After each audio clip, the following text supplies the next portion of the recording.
নিয়ে করেছেন।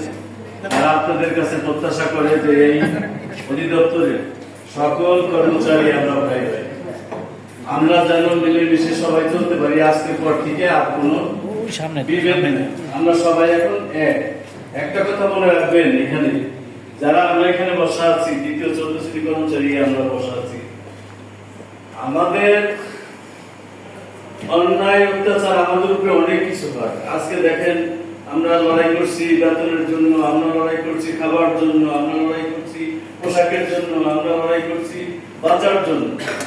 আজকে যদি আমরা সেই কাজটা সবাই মিলে বিষয় করি এক কাতার, আমরা তাইলে অনেক কিছু আদায় করতে পারবো। এখানে কোনো শ্রেণী বিভেদ নাই।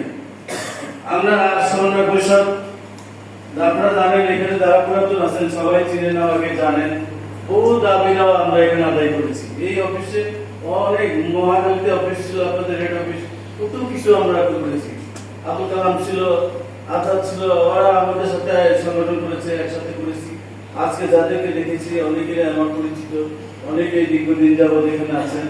আপনাদের সাথে আশা করবো যাদেরকে অনুমোদন দিলেন, যাদের নির্বাচিত করলেন, তারা খুব স্বল্প জ্ঞানী, না হলে এই স্বল্প বেতনে চাকরি করতে আসতো না।